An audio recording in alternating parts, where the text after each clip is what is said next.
afternoon. And good evening. And welcome to the Mr. and Mrs. in Business podcast. I'm Helen Butler. I'm Chris Butler. Why don't I normally say I'm Chris, then you say you're Helen? I don't know, but I was in the mood to say the whole intro. Oh, let's start again then. No, it's fine.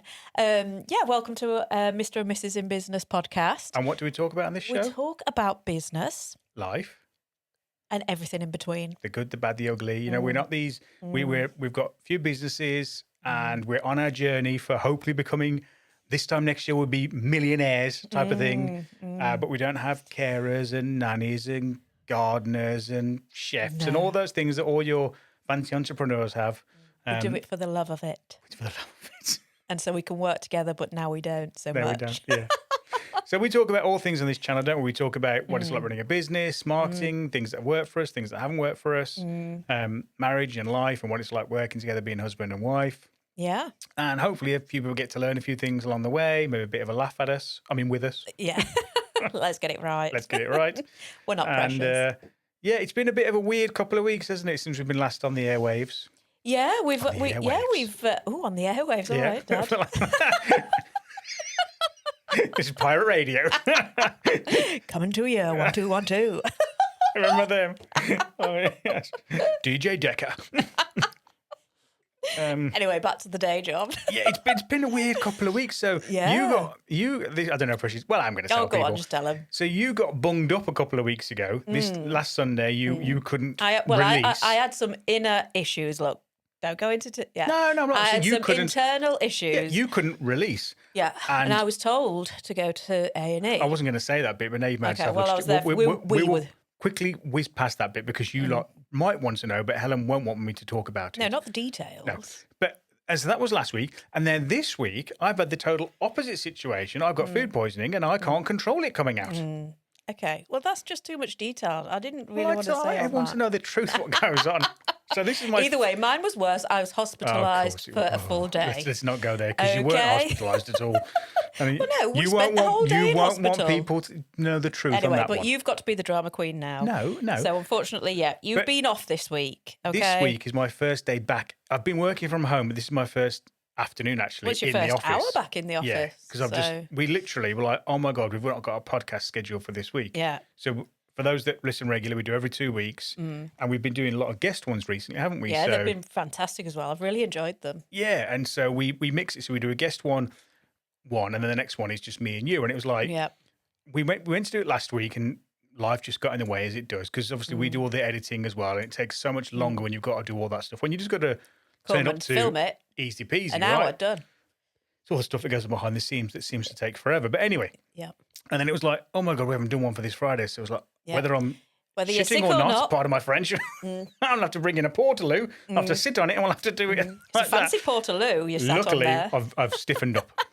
That's as far as we're going to go. So it's been a weird couple of weeks, and we've like we said earlier, we've started doing guest podcasts. Yeah, we've had I've been really enjoying them. Some really interesting conversations. Yeah, I mean, it's a great way for us to learn stuff. Great way for our listeners to learn stuff. There you go, Mum and Dad. You can listen to that. And it's a really great. And it's been what's been really interesting is within a few days of just launching some short clips of one of our podcasts with one of our guests. She's had 2 meetings with new customers because they felt like they knew her. Maz. Yeah. Now that's not a sales pitch just to have your own podcast. However, this room is available.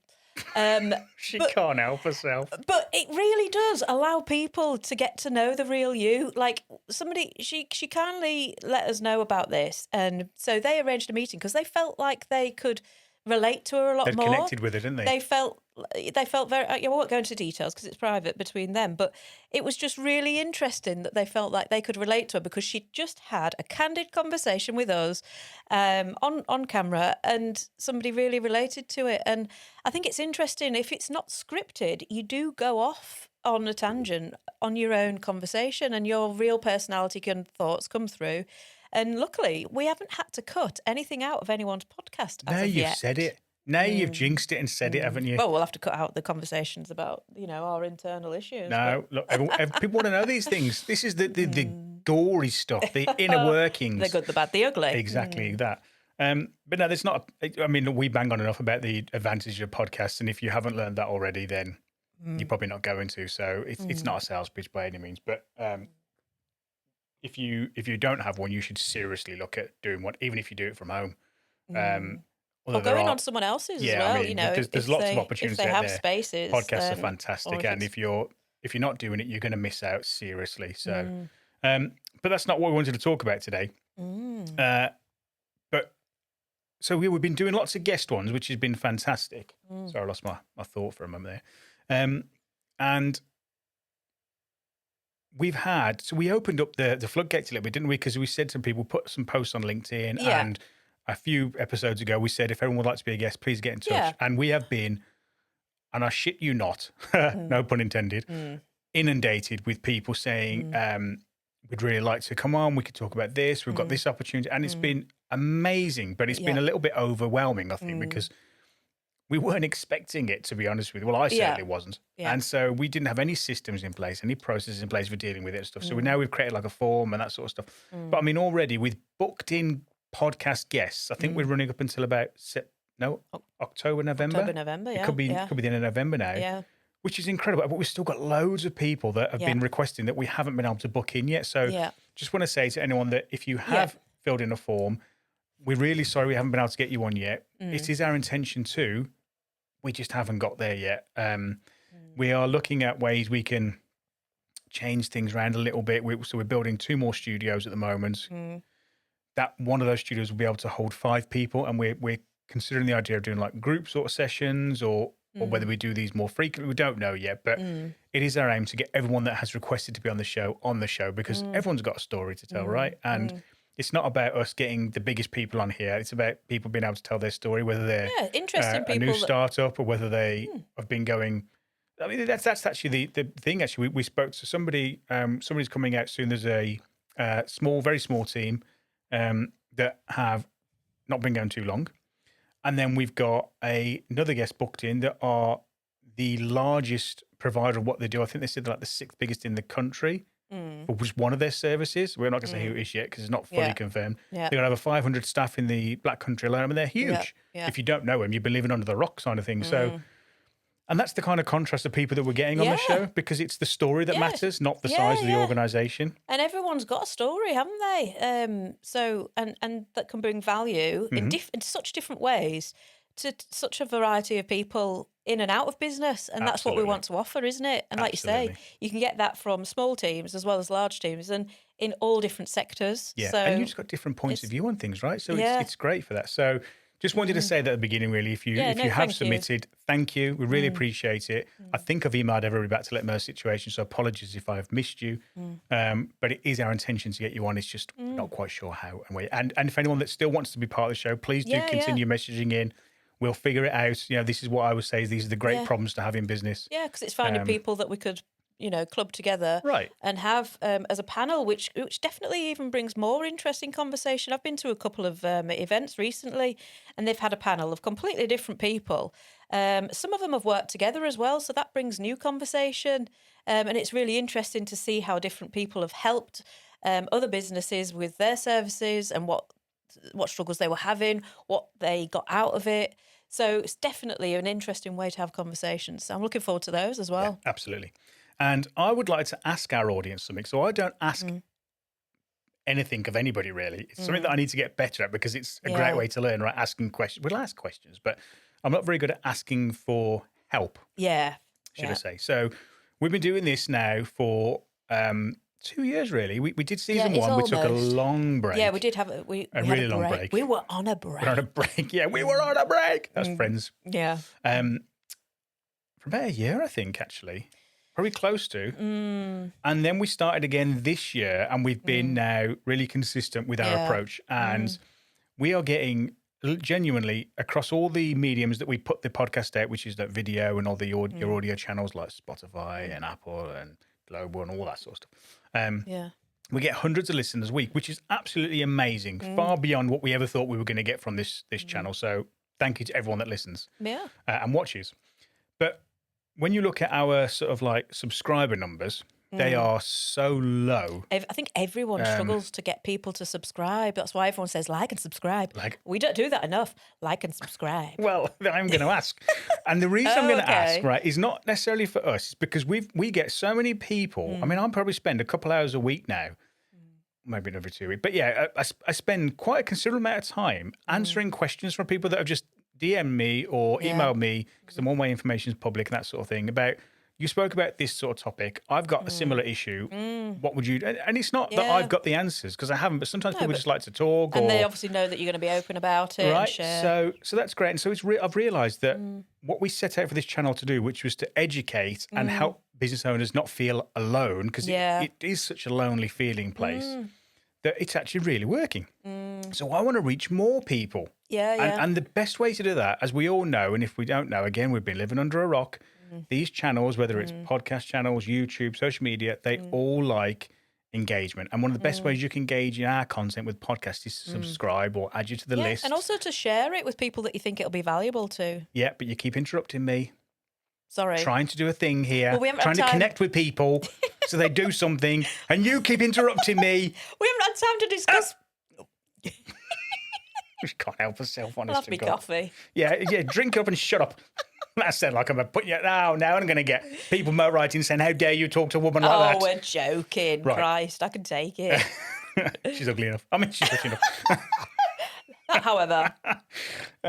So, like I say, because I'm ugly. Anyway, shush. we're going off on a tangent here. So I just want to ask, please take a second, subscribe, add it to your list. It really will mean a lot to us personally, and it will help other people as well. So if you are listening, please just it literally takes a second. And if you've got a few more seconds, if you could leave a review on Spotify or Apple or wherever you're listening to it, again, it really helps just bump it up the listings a little bit. Means it's going to get in front of more people. And this is what we're trying to do here. This is not about us becoming famous, because we both know that's never going to happen. That's not what we want, though. It's never going to happen. No. But that's not what we wanted from this anyway. This is what we want to do, is to help. Just to help a small community of people and in that's similar situation that's on their all journey. we want to get from this. And so because it seems to be working, which is fantastic, we want to reach more people and help them. Yeah. And it's not because we've got, as I say, got all the answers. It's just so that they understand that there are other people in the same situation they're in. So, yeah, please, if you haven't already, subscribe, leave a review. It would really mean a lot. And unfortunately, I'm going to have to ask you a lot more than just this one time. It might have to become a regular thing. But we'll see. Hopefully, the audience will listen and the powers that will be, and Mom and Dad will like and subscribe. Yeah. So, let's actually talk about what we're going to talk about today. Can I talk now? 30 minutes later. Yeah, you just slow me down, love. I'd have had this wrapped up in seconds. We're now 20 minutes in. People are going to dialed off.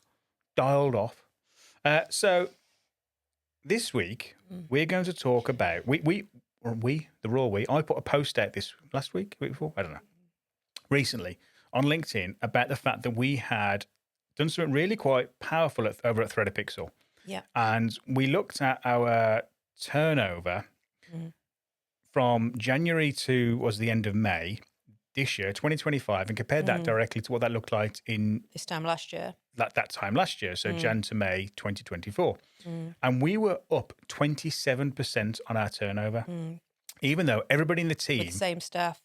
With same staff, same machinery, nothing changed. If anything, staff had reduced because I was spending pretty much 90% of my time on Thread a Pixel. Now I spend probably 40% of my time on Thread a Pixel this year. Yeah. So if anything, headcount has reduced. No extra machines. All we've done is just realigned things, looked at processes, made some tweaks, some massive changes, and bottom line's improved as well. And all the team didn't realize this, because we had this, it was kind of a loaded question, because I said to everybody in the team, do you think we're quieter this year? I'd already done all the numbers because I'd worked it out myself, because I thought myself, we seem quieter this year.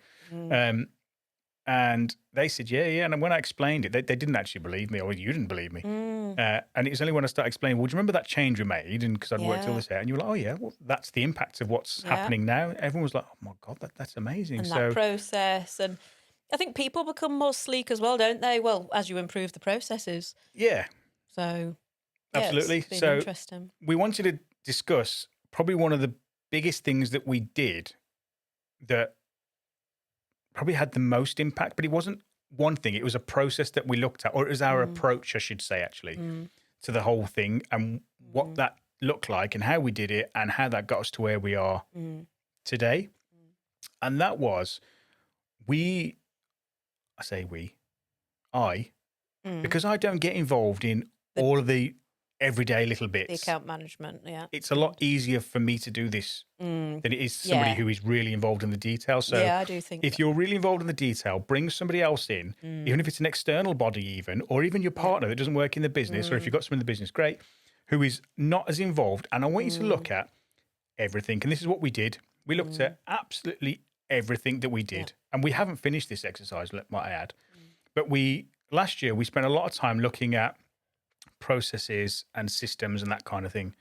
And so because I was less involved in all the day-to-day bits, I was best placed to do that. So if I'd have asked you, Helen, to look at your bit, yes, you'd have added loads of value by no means. But sometimes you get so close to things that you can't see the wood for the trees. And I'll give you an example. So one of the things that we changed, when we first started here at Thread a Pixel, our production space was right next to the showroom. And that was simply because that was the size of the unit we had, and we had nowhere else to go with it, right? So people came in, and there was the next room was the production. So all deliveries, because that was the only entrance and exit, came in through that same point. So customers came in, deliveries came in. So we would then take those boxes and move them through into production, and then the production area, and then they're sorted out. Yeah, but they have to go through the office space. Well, back then they didn't, right? They went straight into the thing. Now, as we've grown, production has moved further and further away from the showroom simply because of the noise elements, right? Yeah. The machines are noisy, and we don't want customers walking in and hearing while you're trying to have a conversation. So as we've had the luxury to be able to grow into size, we've moved the production as far away from the customer side as we possibly can for that reason. And now that's meant, as you say, that meant that the boxes were brought into the showroom and they were carried through.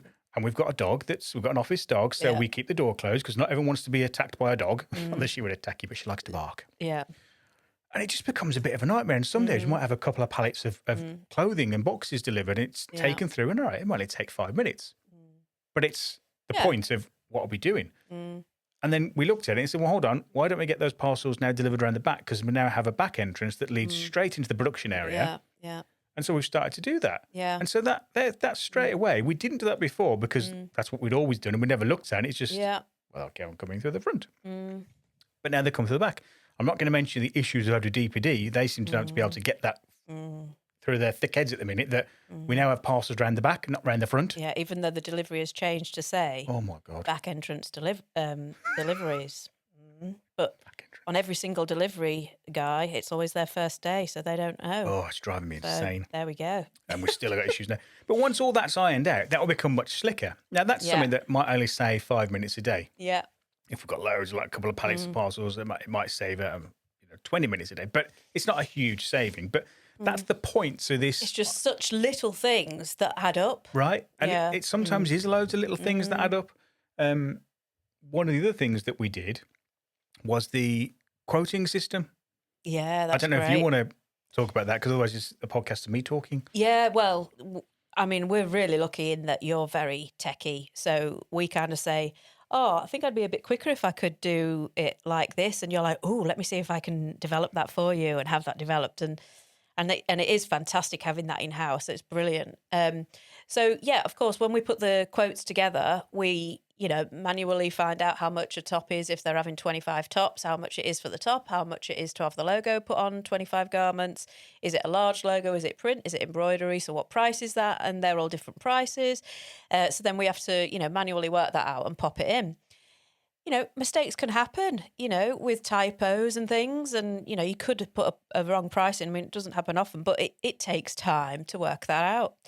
So you've built this system that automatically you can just put, like for left chest logo, standard left chest logo, it's just going to be, a couple of letters. So LSL, like left side logo, left standard. And it automatically works it out for the amount of quantities you're having, for the product code. And then it all types it all out as well, works out the price, bish, bash, bosh, done. It's basically like an AI tool that we've built specifically in-house for our pricing. So you use it just like you would any AI interface like ChatGPT or Claude. But that's fantastic. That's saving us so much time as a Well, that team. one's really putting interesting quotes because together and invoices. that, we reckon, across the sales team could save about an hour a day, which across a week, we've freed up a salesperson a day a week. And that is huge. Yeah. Well, it's probably saving more than that. It's potentially saving 50% of your time on doing quotes and invoices. You don't spend all your day doing quotes and invoices, do you? Well, no. But yeah, I mean, in essence, that's a much bigger thing that we've done. And it'd be really good for when new people start. Because we realised this a few years ago, didn't we? But we did nothing about it. And this is the thing about being too close to it sometimes. So and not making time for it as well. You can often say you're too busy. We don't like that phrase. We've spoken about that before. I'm too busy. No, sorry, I haven't had time. I don't have time. But it's, I haven't made the time. It's one of those things, like, I think with everybody putting all your information into a CRM, it takes so much time. But in the long run... Oh, you put shit in, you get shit out. If you put all that information in your CRM, what you can get out of it is absolutely astonishing and so useful. Absolutely. At the click of a finger.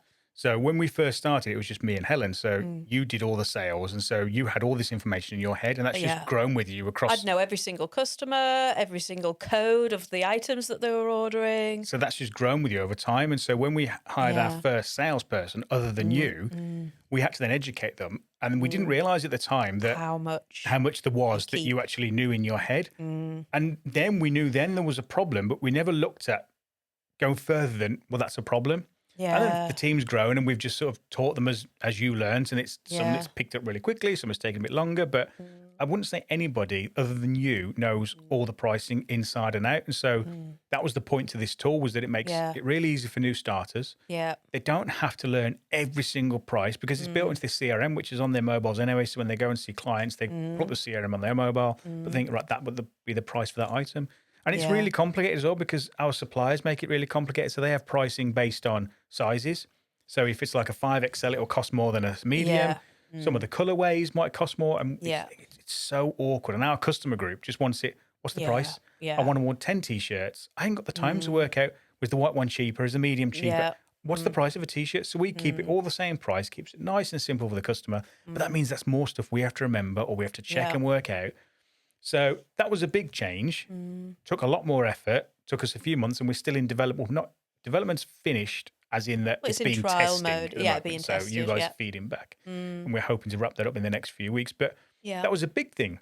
Yeah, that's been great. And that's and on all of these things, and those are just two examples right there. But the point to the thing is if you haven't done this already, it can be really powerful for your business. And I would recommend you do this in this order. Block yourself out for a week. Block your diary. I know that sounds really scary for somebody, but just literally block your diary out for a week. You're going to thank me afterwards, I hope. And I want you to look at your biggest series of bottlenecks, if you like. So speak to the team and work out the biggest bottlenecks. And then I want you to work out everything that somebody does. You want to remove as much friction as humanly possible. Everything that's causing a bottleneck, everything that causes a delay, everything that causes somebody to double check something.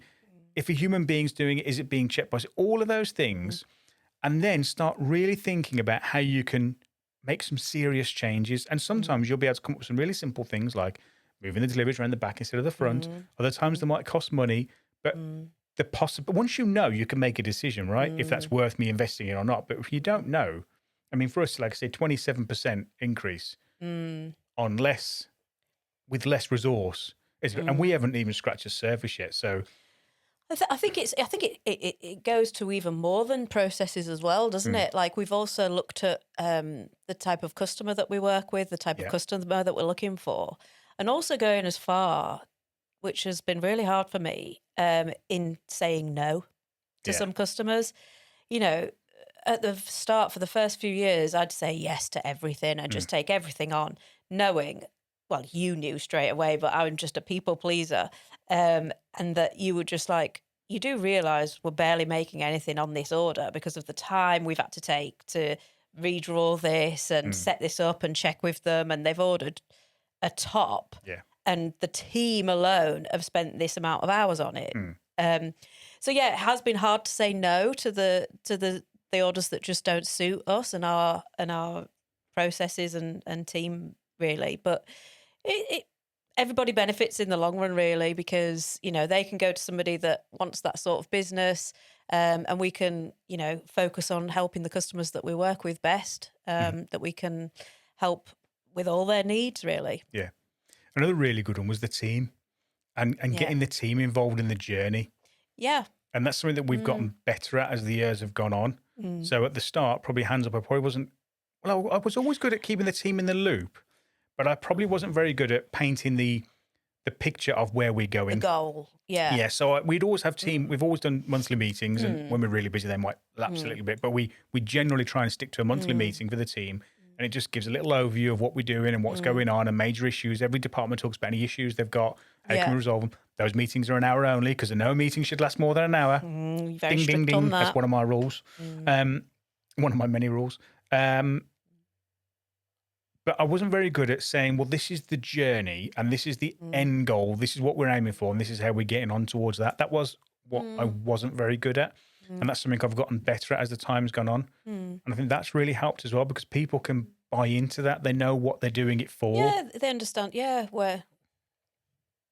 what the journey's going to be like to get there and what they can do to help and what they should be expecting along the journey. It's not so much of a shock as to why you're doing X, Y, Z and why these new things are happening. So, yeah, it definitely helps everybody, doesn't it? Yeah, absolutely. So, I mean, we had an example of that was just this morning. So we had one of our staff members has come in and said, they've contacted a company, pretty big company, because they've seen something they don't think we could do. Well, they think we could do a better job of it. Yeah. They've seen it a few times and they contacted the company. Yeah. That person might not, I don't know, have done that before. But maybe because they understand what we're trying to achieve now and this our ideal customer and what we're trying, our growth plans over the next few years, I feel like that's kind of helped them make that, give them the autonomy to say, I'm going to go and make that phone call and do that. And that's fantastic. Yeah, absolutely. So, yeah, I think every business needs to do this. And do you know what? I think we should do it every 12, 24 months.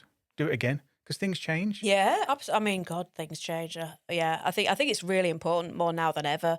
I mean, there's so many things out of our control as business owners that are happening now. So I think it's imperative to have really quite structured meetings about like the plans and the goals for the future because, I mean, gosh, there's just so many huge things that have happened. You know, AI is a huge thing. You know, you've got to be on board with that as to how to utilize it. You know, I think it's great that we've said to the team, you know, a lot of people are saying, how can I use AI to get rid of the team? Whereas, you know, we've got a lean team that's great and our team is needed. So we've said to our team, how can you use AI to improve your role so that they're being even more productive? Yeah. So that's really exciting.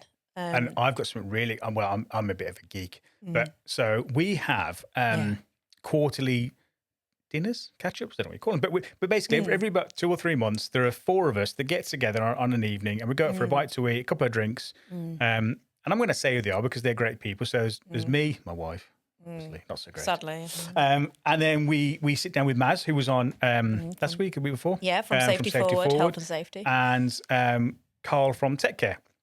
And Carl, we've only known Carl for about 12, 18 months. Yeah, no longer than that. Not long, really, but already, to me, anyway, he feels like a friend, a really good friend. Yeah. And he's got so much knowledge. Yeah. And so they're all focused on IT support, and I think they're getting really big into, and they already are big into, should I say, and getting more into Microsoft Copilot and the AI behind that. So we use mostly Macs in our place. So we've using the Mac ecosystem. So instead of using Word, we use Pages and so on. And when we were out for dinner, he was saying that Copilot can do these amazing things now where it can integrate into your data and do live querying and stuff, which is like an AI tool. And my brain is just going ding, ding, ding, ding, ding, ding. Out I mean, I time, certainly was. you? So I've got a meeting with Carl. Carl's kindly offered to come out and have a chat with me on the day this goes live, actually, this Friday. Oh, nice. So we can talk about how we can implement Copilot because I've got loads of ideas. Yeah. But, so I'm really looking forward to that conversation. Yeah, I mean, like you say, you've only scratched the surface with that, and it is incredible what it can do. So we'll definitely have to share Carl's details for that one, won't we? Yeah, and I'll definitely tell anyone as well, whatever that comes out of that, we'll talk about and pass on the information. But super excited about that because the things he's told me that it can do once we get it set up are Geekalicious. almost endless, right? Geekalicious. Someone It had goes my over my head, but when geek you cap on Friday. no, I know you're excited about that. It is I'm amazing, excited. like, you know, however any business can save time, which ultimately saves money, makes it more smooth, is just brilliant. Well, I've also, I don't know if I should say this out loud. I should take a cue off my wife's face whether I should say this out loud or not to the general publico. Oh dear. Well, it's going to be too late. You're going to say it, and then it's said, isn't it? Well, do you know what I'm going to say? No. No. About my potential goal for 2 Krakens. No. I don't know. You don't know what I'm going to say? No. No. Okay. Save it for another one. Shall I, just in case? Well, I don't know. I don't know what it's to do with. Is it financial or is it? Bugger it. Right. Okay. So I have a goal for 2 Krakens, which is I think that now let me just paint this picture first, right?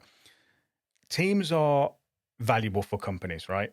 And getting the right team though is really difficult and really challenging. And I believe that, you know, I speak to a lot of business owners where they say, I'm just having issues with the team. I haven't got the right in all team. sectors. I mean, we hear it all the time. Every time you speak to a business owner, right, or they come in for you, the one thing that's a common theme between all of them is people problems. They've got some good, some bad, or they've got all bad, or whatever it is. Or they've kissed the frogs until they've got there. So we've been really fortunate on Thread a Pixel.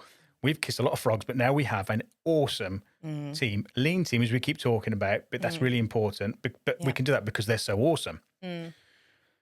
But I see a lot of business owners that genuinely look fed up or depressed because of the issues they're having with people. And sometimes it makes me wonder, and they've even said it themselves, if I could go back and just work on my own, I think I'd be happier. And I kind of set a little bit of a challenge for myself because I believe that with the way the world is today, and it's only getting more advanced, so with all the systems out there and all the AI, I believe we're on the precipice of the average person. I'm not talking about here a unicorn like a Mark Zuckerberg, but I'm talking about the average person being able to build a business, £1 million turnover business on their own. And that's the goal we're setting for 2 Krakens. Now she's looking at me saying you shouldn't have said this. So if you are watching, you'll see the look. No, if you're listening, you won't have a clue. No, you're not, darling. She's kicking me. But I believe that we can generate £1 million of revenue on 2 Krakens with just me and Helen. Now that's not a single person. You just said a single person. Okay, $500,000 then. But I think you could even on a single person. No, you're saying a single person, and then you're saying you and I. Yeah. Okay. So $500,000 then. But I wouldn't be full time on it, would I? If somebody could generate £500,000 worth of turnover, right, on their own, and have a good profit margin, even if a 10% margin, 20% margin, people wouldn't look at that. I think they seriously would. So, I mean, I wouldn't know how many businesses make 20% margin today. If you look at the manufacturing, I think the average is 3 to 5%. So, I mean, each sector is obviously different. But my point being is that I think there's massive opportunities for people now. I think that it used to be the only way you could earn serious money was to have a huge team. That was the way you had to do it. And to start with a lot of money and to borrow a lot of money. Yeah, but to get where you needed to get to, if you wanted to earn $1 million, with a big team, you couldn't have been able to do that on your own. There's no way. You would have had to probably have at least 10 people, depending on what you were doing. But I think now, in fact, I think we're only a couple of years away from the first £1 billion company from a single person using AI and systems. Now, it's really important. What we're not going to be doing here is using AI and systems to deliver end results. Because to me, it's really important that a business still has a personal touch. What we will be using systems and AI for is the bits in between. Right? The bits that bottlenecks for the business, the automation pieces, that kind of stuff. And if we do it, I love that. Well, I will release the plans of how we did it because it needs to be shared for everybody because I've always had this thing, there is enough money in the world and there's enough business in the world for everybody to do really well. It's just unfortunately people get extremely greedy. So that is our goal and that's what I think we are, well, I know we're working towards, but that the world is moving towards. And I think it'd just be great to be able to go to another business when they come in and maybe a few years' time and say, I think this is shit. I've got awful team. I'm sick and tired of it. To be able to say, you know what? This is what we did. This is how we did it. Here's access to it. If you want it, try it. I'm not trying to put people out of jobs, but I'm not trying to put people out of jobs. No. It depends on the sector, doesn't it? I mean, you know, what's really pushed you is, you know, video and the creative side and like the whole overseeing the business sort of side is your real passion. So that's why you've moved away from Thread a Pixel, because we've got that great team in place, and I'm sort of overseeing all of that, and then you're helping the business side. But yeah, I think it's important to try and work with something that you really have a passion for as well, which is nice. Yeah, but you say it's not about putting people out of work. It No, really I know, isn't. And if actual facts, if we can prove it works, this gives new people opportunities to be able to do things they might not have been able to do before. But this is about if there is always a way. There's always a way out of something, right? And so it's for those people that, let's be realistic here. The chances of you earning the most people being able to earn tens of millions of pounds off a one-person operation business is slim to none. They're unicorns, right? So when I say billion, I'm talking about another Mark Zuckerberg type of situation, unicorns of the world. But even if it's a sole trader using systems, if you could do 500,000, and all this is about doing is saying to people that are struggling, that have kissed frogs and still kissing frogs, there's other ways, and even if you maybe just scale the team back, using systems, instead of maybe I don't need 20 staff and I'm only making 2% margin and I'm not paying myself because I'm paying everyone else for the past 2 years because we're not growing and I'm just putting out fires all the time. Yeah. Well, actually, if I put this system and that system in place, I can scale the team back to 10 maybe. I'm making better margin. I'm finally paying myself. I'm happy. It's about just being happy, I think. I think it is about a balance, I think with COVID and everything, I've got to try and get that balance. Yeah. So I've put that out there now. It's in the world. There you go. It's in the universe. It's in the universe. So I've got to manifest it and make it happen now. Let's get my vision board going. Get your vision board up. But no, we always say that on this channel, we'll try and be honest. We will be honest as much as we can be, obviously. I went to an event over the past few weeks about, putting in processes and money saving and all of that to do with your business. And you saying about, streamlining things, saving time and money where you can. Looking at your energy efficiency is another thing, taking for granted that you're leaving machines on overnight or you're turning them on early. These tiny things all add up as well. Well, that one company, was it 100 grand they saved? Yeah. They actually had a grant for 100 grand, and then the following to put in new systems to save energy. And then the following year they saved 600 grand. That was because they were leaving machines on and things, wasn't it, at different times, or heating machines when they needed to be heated up. So that, if I've got this right, correct me if I've got it wrong. Somebody came in and put a system in place that monitored all that, gave them the reports and said, if you change this and switched it off then, and as a result, they made over £500,000. I mean, this is not small numbers, people. This is huge. It's so simple. Turning your machines on 2 hours later because there's no point in turning it on, someone using it for 10 minutes, leaving it on. Just powering it up when it's going to be most efficient to do so and keep it on. Turning it off over a weekend because they could see when it had been left on. And they were having the maintenance manager having to come in on the weekend to turn it off. As soon as you're told that, you ain't leaving that on again, are you? Yeah. So it is just all these simple things that really help in the long term. Like I say, putting the time in at the start pays off in the future. I mean, that's something that you've always said. But it's just really interesting to see how much that can compound down, isn't it? So that was really interesting. It's having somebody else come in sometimes, like you say, or with a new set of eyes. Absolutely. To give the little tips. So hopefully that's been useful for people.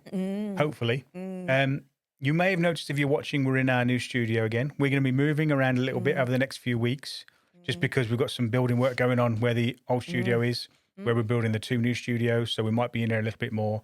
And then once we've got those new studios done, we'll move in there as well. I think it's just nice, different environments and showing people some of the things we have available. So some really exciting things coming in the next few weeks. I just got to get my arse into gear. To get we've to our talked target. about arses and insides and toilets. Far too much today. Yeah. But that was something that you said you were going to talk about on the podcast. I know you were joking, but I saw somebody today and he actually said, I'm scared. He actually said, you're going to talk about that on your next podcast, aren't you? About the unisex toilets that you put a post up on LinkedIn. Oh. And I was like, it was just a joke that we were going to talk about it on the podcast, but he obviously highlighted it that we were going to. So basically, I've been to 2 different venues in the Black Country over the last couple of weeks that were unisex toilets. So they look as if you're going into the ladies' toilets that don't have urinals. They're all separate cubicles with sinks that you share. Urinals, you posh. I call them piss bays. Well, I'm lady. And on the door, they've got the man and the lady symbol. And so they're shared toilets. But every time I was going in and seeing a gentleman in there, we were both looking at each other a bit startled and saying, oh, are we in the right place? Right.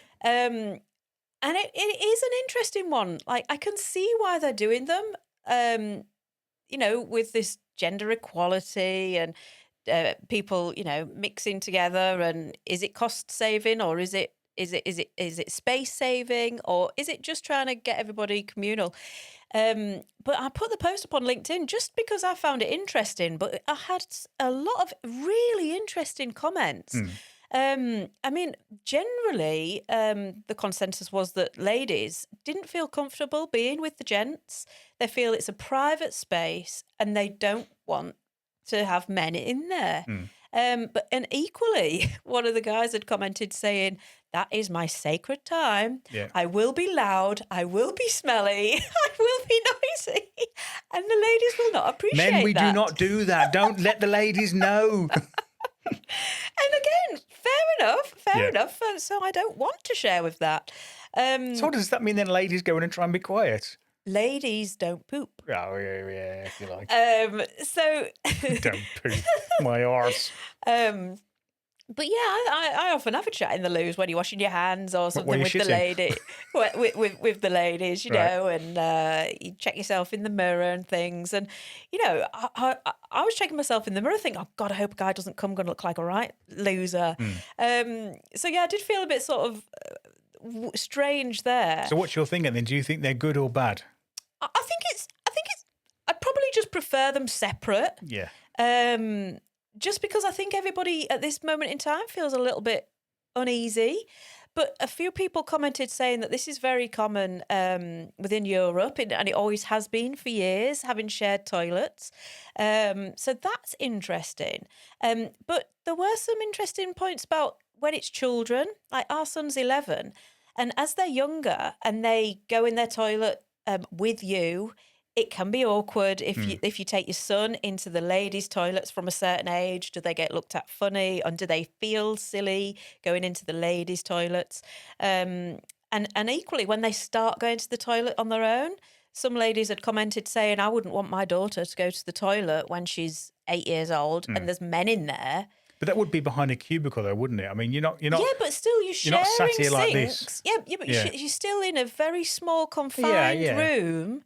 So I thought that was an interesting point as well. Then when you're at the theatre or a concert, the women's queues are always massive. Right. So if they're shared, I think I'd happily share then. I think there's a few women that have used the men's toilets when there's no queue and the women's a 40-minute wait. They were willing to hold our nose for that. Yeah. I don't like it. Yeah. Maybe I'm a Scrooge, I don't know, but I don't like it. I can see why businesses do it, because there is definitely a cost-saving exercise there, and quite a big cost-saving exercise. And space as well. And space. But I went years ago in the Bull Ring in Birmingham, into the ladies' toilets by accident, and it was the most embarrassing thing ever. And I walked out redder than I've ever been, and I don't really go red. And I can't imagine going into a shared toilet. So for me, I don't like it. But I find these flipping signs on toilet doors at the minute getting harder and harder to understand. So what I have to do now, because I don't want that situation to ever happen again, and two, I find these signs sometimes quite difficult, is I will go and find the men's, and then I will have to go and find the ladies to make sure they're different enough that I'm going into the men's. That's how embarrassed I was going into the women's. So the idea of then having that mixed, you could argue that you might feel as bad then because you don't have to worry about that. But I'd rather worry because I think it's private, it's intimate, isn't it? It's not intimate. It's not. That's the wrong word. Not intimate, but it's private though, right? Yeah. And it's. Let's be honest. With the blokes, you're either the kind of blokes that doesn't care and is going to go there and just let all sorts go, or you're going to be hiding it in and trying to get the little squeakers out, putting the hairdryer on. Yeah, I mean. It's just not. Yeah, it's awkward enough as it is for most people. So why make it any more awkward? And it might be done in Europe, but that doesn't mean it's right. I mean, but I just thought it was really, really interesting. But I'm for separate toilets. yeah, Keep them separate. Yeah. It's interesting to try. You got to try, but Oh yeah, I'm all open for innovation and trying, but for personal me, I like separate toilets. Have we covered it now? Yeah. Done talking a lot of shit in this episode, haven't we? I think we've covered everything this week, haven't we? Then Yeah, you can go back to bed now. I can go back to bed. Well, now the dog's got diarrhea. Oh, God. Oh, you can't write it. You can't write it. So, Yeah, but thank you for listening. I hope it was Yes. helpful. And until next time, well, hold on. Please don't forget to subscribe. please like and subscribe. Please. It will help. Or share this episode to... Do something. Share the love, people. Come on. Oh, share sharing the is love. caring. Sharing We're is caring. putting so many hours into creating these things. Please subscribe it, share it. It's going to take you a second. It takes us hours to pull together a podcast. So, and as I say, we're doing it just to help people. So please help other people as well. You're not helping us. Well, I suppose you are, but you're helping other people. So please Sharing do. is caring. So until next time, see you later. Bye-bye. Bye.